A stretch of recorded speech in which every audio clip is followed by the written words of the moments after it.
નમસ્કાર વિદ્યાર્થી મિત્રો, સ્વાધ્યાય 1 આપણે ઓલરેડી પૂરું કર્યું. હવે આપણે સ્વાધ્યાય 3 એટલે કે યામ ભૂમિતિ ઉપર જઈએ છીએ.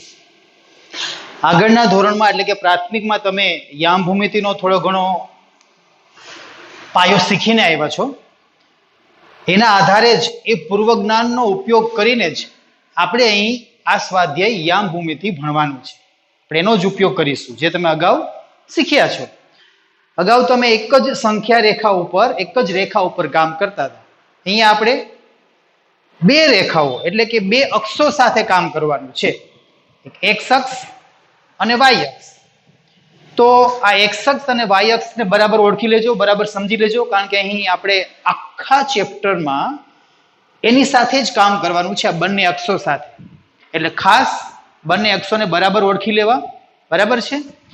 જોઈએ, આપણી પાસે એક્સ અક્ષ એટલે કે જેને આપણે આડી રેખા દોરીએ છીએ, જેને આપણે એક્સ અક્ષ કહીએ છીએ. બરાબર છે?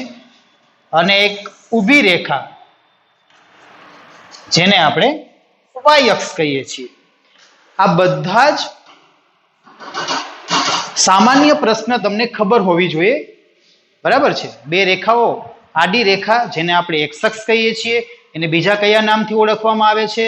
તો એક્સ અક્ષને સમક્ષિતિજ રેખા પણ કહેવામાં આવે છે, આડી રેખા પણ કહેવામાં આવે છે, અને બીજું એનું નામ છે કોટી. કોટી પણ કહેવાય છે એક્સ અક્ષ.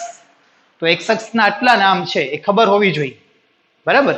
એક્સ અક્ષ ફરીથી એક્સ યામ અથવા તો એક્સ અક્ષ જેને કોટી, સમક્ષિતિજ રેખા અથવા તો આડી રેખા.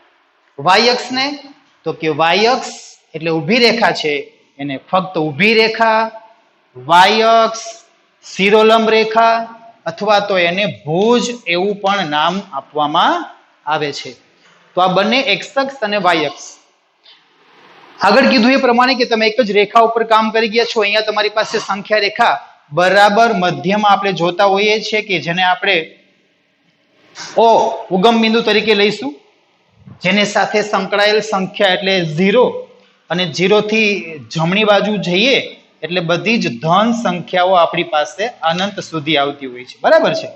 એવી જ રીતે 0 ની ડાબી બાજુ જઈએ તો બધી ઋણ સંખ્યાઓ આવતી હોય છે. બરાબર છે?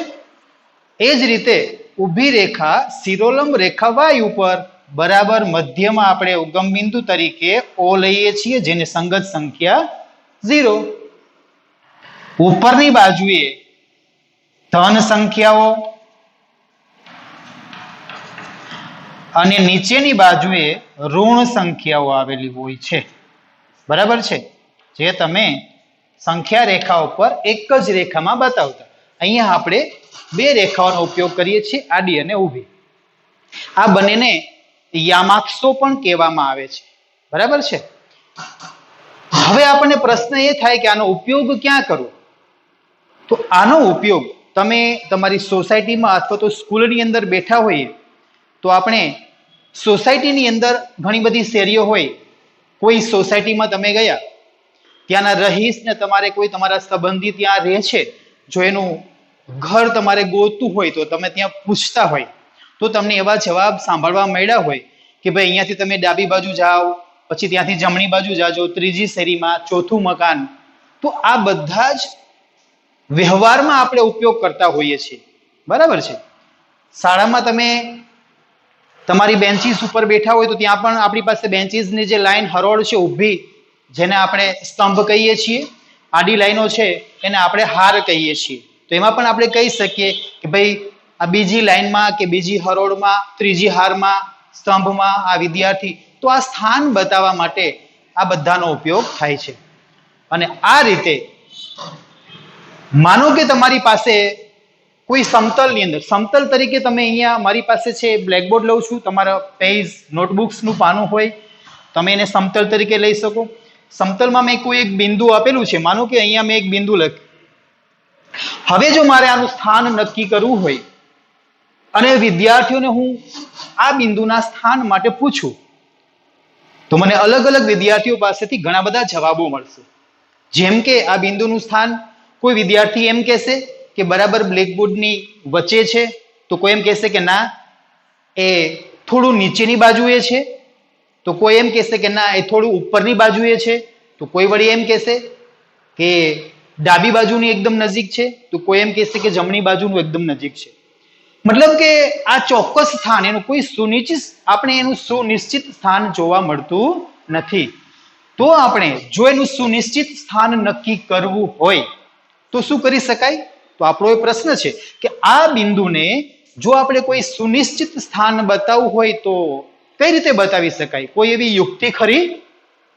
તમે એવી યુક્તિ વિચારી શકો કે આના માટે કોઈ સુનિશ્ચિત સ્થાન આપણે કહી શકીએ? તો કે હા. તો કે શું? માનો કે હું અહીંયા સ્કેલની મદદથી અહીંયા એક સીધી લંબ રેખા દોરી દઉં છું અને એનું માપ કરું છું, તો મને મળે છે, માનો કે એ મળે છે મને 10 સેન્ટીમીટર, બરાબર છે. અહીંયાથી આ બાજુએ હું એક લંબ રેખા અને દોરી દઉં તો આ બાજુનું માપ દાખલા તરીકે મને જાણવા મળે છે કે 15 સેમી.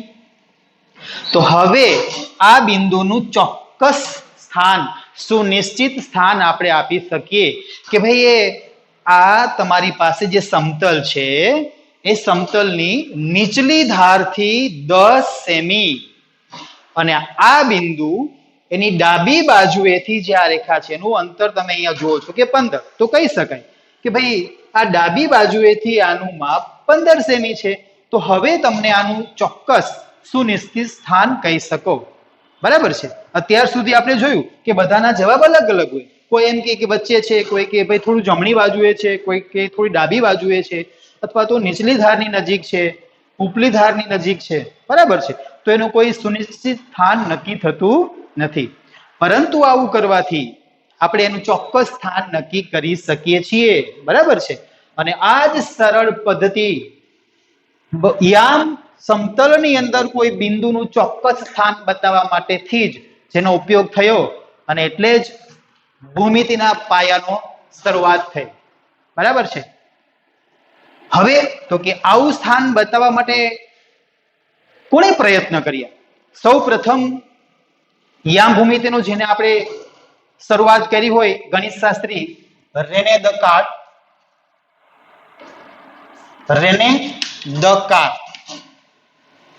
દકાર્ત નામના ગણિત શાસ્ત્રીએ સૌપ્રથમ આપણને સમતલમાં રહેલા કોઈ બિંદુનું સ્થાન તમે કેવી રીતે શોધી શકો એના માટે સમજાવ્યું અને યામ ભૂમિતિની શરૂઆત થઈ.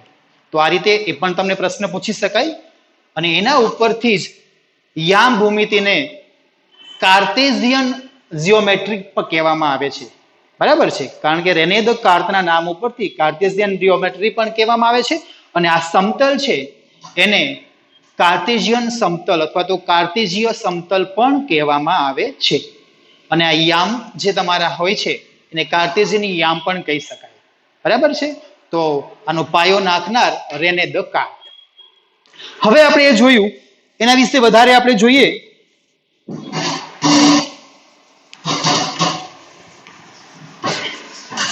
જુઓ, સમતલની અંદર આપણે કોઈ પણ બિંદુ બતાવવા માટે હું અહીંયા તમારી પાસે અક્ષો આપણે બે દોરી લઈએ છીએ.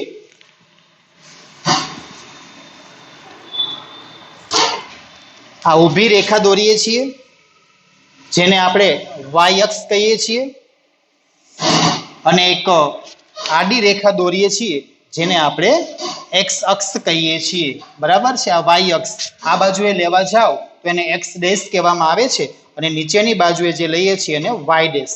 આ બંનેનું જે છેદ બિંદુ છે જેને આપણે ઉગમ બિંદુ ઓ તરીકે ઓરિજિન કહેવામાં આવે છે.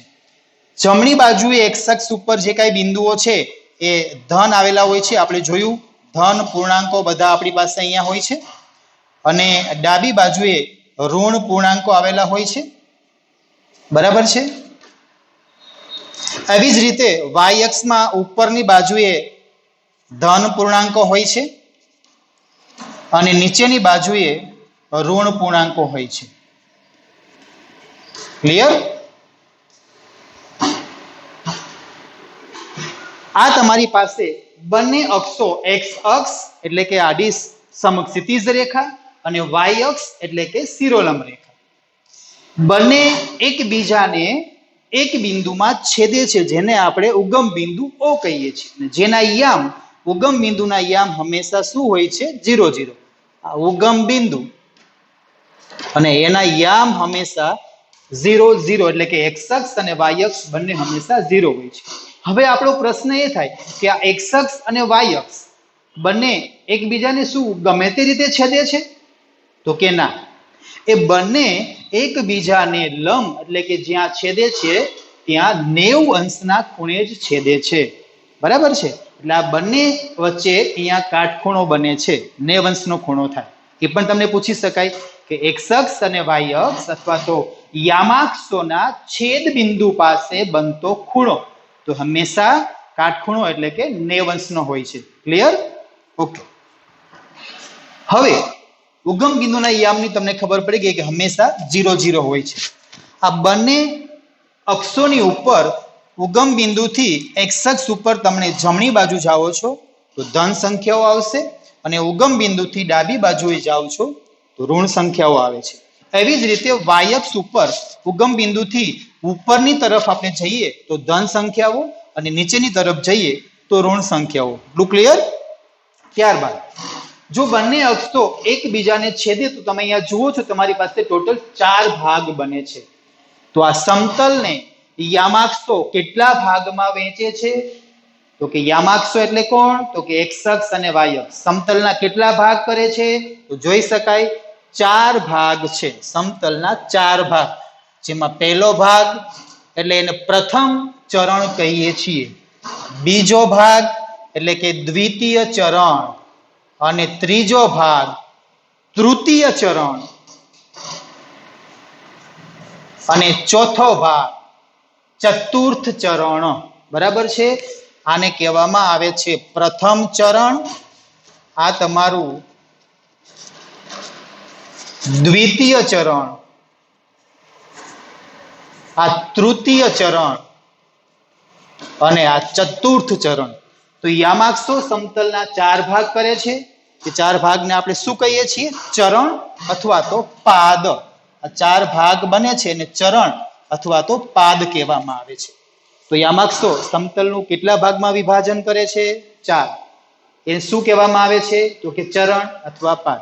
ચરણના નામ તો કે પ્રથમ ચરણ, દ્વિતીય ચરણ, તૃતીય ચરણ અને ચતુર્થ ચરણ. ક્લિયર?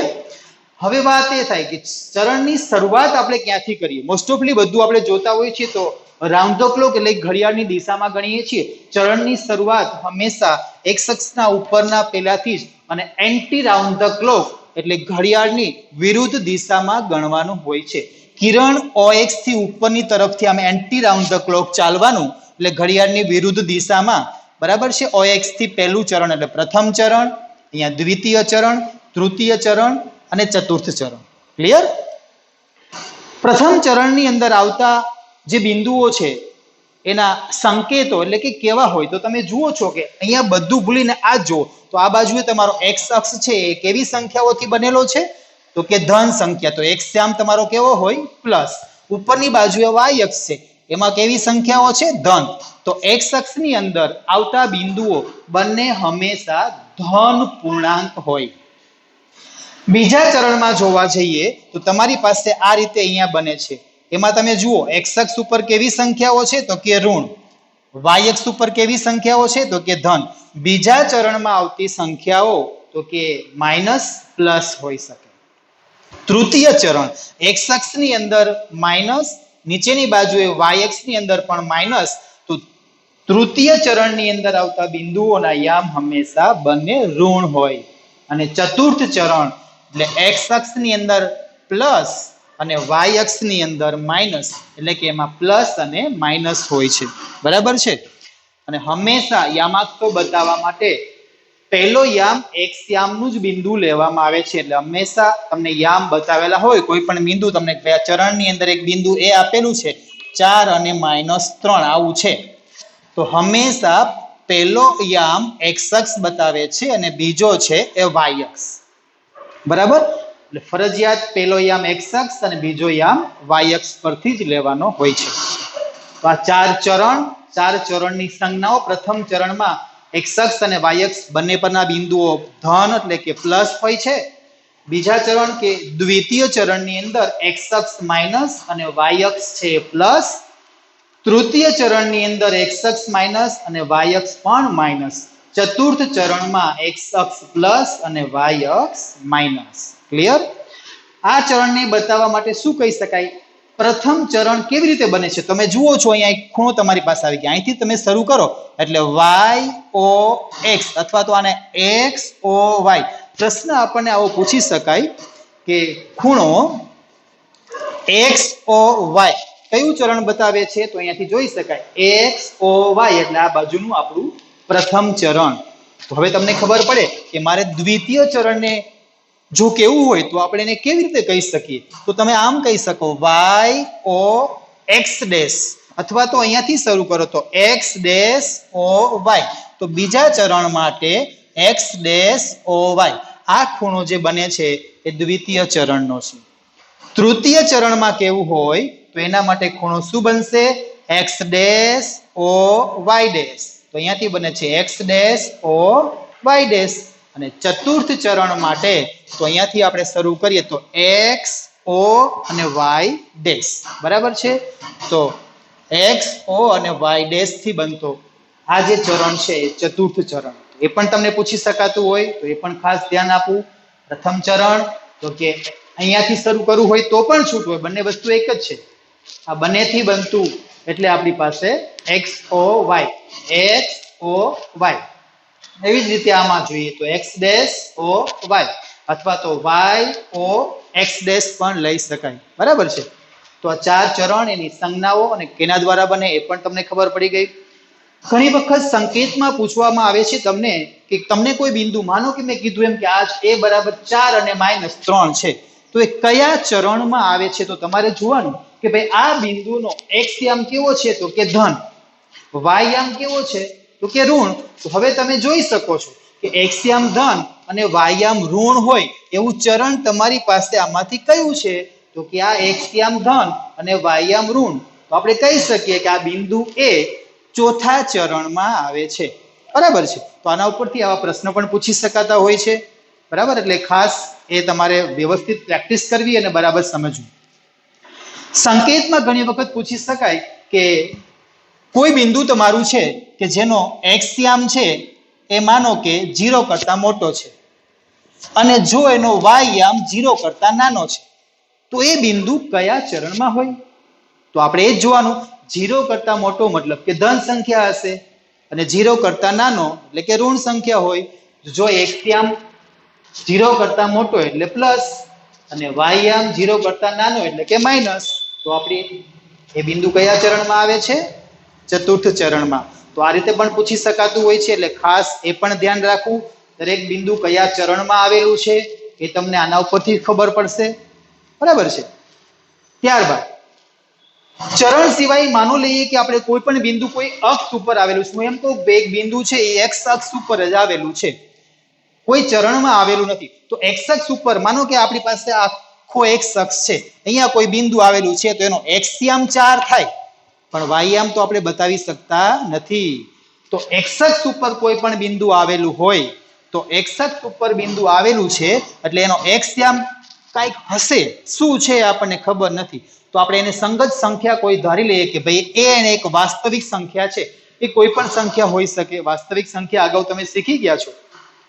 કોઈ પણ સંખ્યા હોય તો એ કોઈ વાસ્તવિક સંખ્યા હશે પણ y આમ તો 0 જ છે, કારણ કે y ક્યાંય આવતો નથી. તો x અક્ષ ઉપર આવેલું બિંદુ હોય તો એના યામ શું થઈ જાય? a0.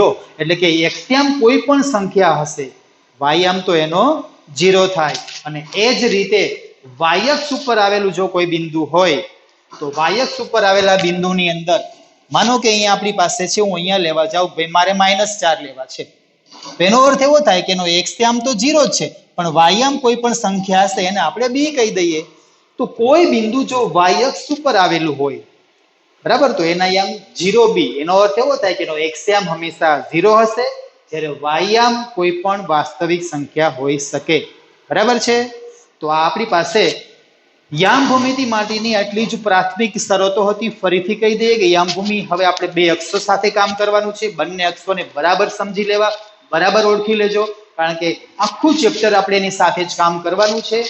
જેમાં ફરીથી કહીએ, એક્સ અક્ષ જેને આપણે આડી ધરી, આડી રેખા, એક્સ અક્ષ, સમક્ષિતિજ રેખા અથવા તો કોટી કહીએ છીએ.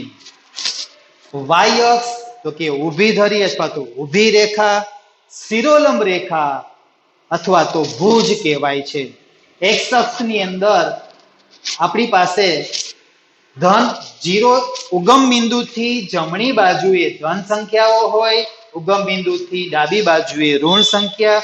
વાય અક્ષ ઉપર ઉગમ બિંદુથી ઉપરની બાજુએ ધન સંખ્યા અને ઉગમ બિંદુથી નીચેની બાજુએ ઋણ સંખ્યા. સમતલની અંદર યામાક્ષો એકબીજાને હંમેશા કાટખૂણે જ છેદે છે અને એ બંનેના છેદ બિંદુને આપણે ઉગમ બિંદુ કહીએ છીએ, જેના યામ હંમેશા 0 0 હોય છે. એટલે એક્સ યામ અને વાય યામ બંને 0.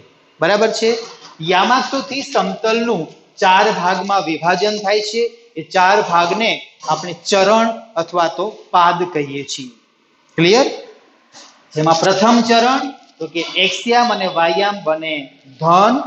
દ્વિતીય ચરણ તો કે એક્સ યામ ઋણ અને વાય યામ ધન. તૃતીય ચરણ એક્સ યામ અને વાય યામ બંને ઋણ અને ચતુર્થ ચરણ જેમાં એક્સ યામ ધન અને વાય યામ ઋણ. ઘણા બધા પ્રશ્નો તમને કીધું એ પ્રમાણે આમાંથી પૂછી શકાતા હોય છે. વૈકલ્પિક પ્રશ્નો, ખાલી જગ્યાઓ, ખરા ખોટા 1 માર્ક્સના પ્રશ્ન, જે કાંઈ ટૂંક જવાબી, એક જવાબી, એક શબ્દમાં જવાબ આપો, એ બધા જ પ્રશ્નમાંથી પૂછી શકાય. બરાબર. જેમ આપણે અહીંયા ઉદાહરણ લીધું કે ભાઈ એ 4 - 3 કયા ચરણમાં આવે. બરાબર છે. એ જ પ્રશ્ન તમને આમ કહું ભાઈ એક બિંદુ છે એ 4 0, મતલબ કે આ બિંદુનો એક્સ યામ 4 છે, વાય યામ 0, તો આપણે અહીંયા બતાવેલું છે કે ભાઈ આ બિંદુ છે. તો પ્રશ્ન એવો હોય કે કયા ચરણમાં આવે, અથવા તો એમ કહેવામાં આવ્યું કે આ બિંદુ પહેલા ચરણમાં આવે. વિધાન સાચું કે ખોટું? તો આપણને ખબર હોય કે કોઈ પણ બિંદુનો એક્સ અથવા વાય બેમાંથી એક યામ 0 હશે તો એ બિંદુ કોઈ ચરણમાં આવશે નહીં, એ હંમેશા અક્ષ ઉપર આવશે. જો એનો વાય યામ 0 છે એટલે એ બિંદુ હંમેશા એક્સ અક્ષ ઉપર આવશે.